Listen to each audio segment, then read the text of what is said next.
I haven't used these in years. Not since the metaverse was supposed to be the future. Remember that? Offices, parties, and even relationships in VR. Then the hype faded fast. The servers are still up and it's still alive, so I'm gonna dig down. But before I do that, we need a quick history break. Because to understand what's going on, you need to know how we got here. Back in October 2021, Mark Zuckerberg, yeah, that Mark, stood on a virtual stage and said Facebook was the new Meta. This was the beginning of what he called the next chapter of the internet. Since then, Meta has put more than 70 billion into this VR dream, and so far it hasn't exactly paid off. Now Meta are reportedly planning on a massive budget cut. Up to 30% of the teams that built Meta Horizon Worlds and the Quest VR headset. But enough with the history lessons.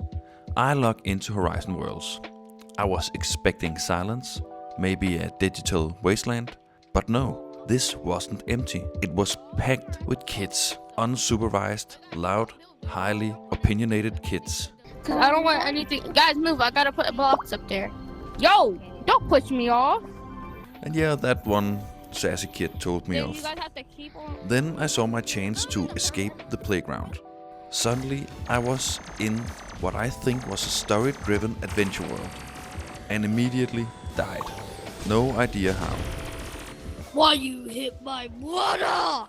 Then I ended up in a virtual high school. I repeat, in this school, you do whatever you want.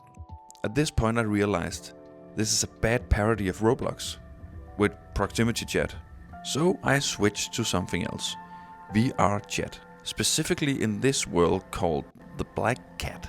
And what I found there was completely different. Yes. Hi. Hi. What How you the doing? fuck is that? Hi. That is exactly what. That is exactly what's wrong with the furry community. Adults. Lots of adults. Some dressed as anime characters, others as dragons and whales. This world, it's light years away from mine. But it wasn't trolling and it wasn't chaos.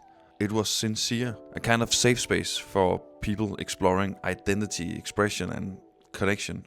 And honestly, it's the closest I've seen to the version of the metaverse that Mark Zuckerberg originally pitched. After the chaos of Horizon Worlds and the surreal intensity of VR chat, I figured I'll try one more. Rec Room. Rec Room felt calmer, but also another Roblox knockoff. I played slower, more boring versions of Steeler Brainrot. Then I played this clunky rework of 99 Nights. And then I died again. But then I stumbled into something unexpected. A user-made world recreating scenes from Spirited Away, one of my all-time favorite movies. And for a moment, just a minute or two, I actually stayed because I wanted to. It felt like stepping into the film. Slightly off, slightly uncanny, but clearly made with love and care. No one else was here, just me. And maybe that's how I like my VR experiences best. Quiet and thoughtful. All in all, that was kind of a rough ride. Horizon World was mostly kids just yelling into the void.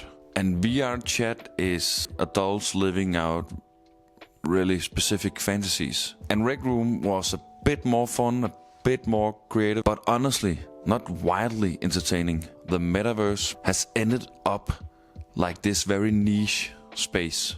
Not dead, not thriving, just weirdly sideways. And as for the future of VR, I honestly don't know what's gonna happen. What I do know is what I'll be doing next. I want to try out the games that VR actually might be good at.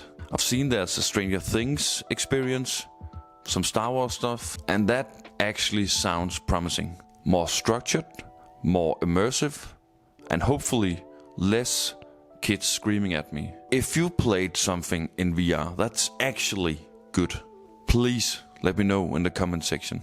So thank you for watching. Subscribe if you want to follow along, and I'll see you, hopefully, and not in VR.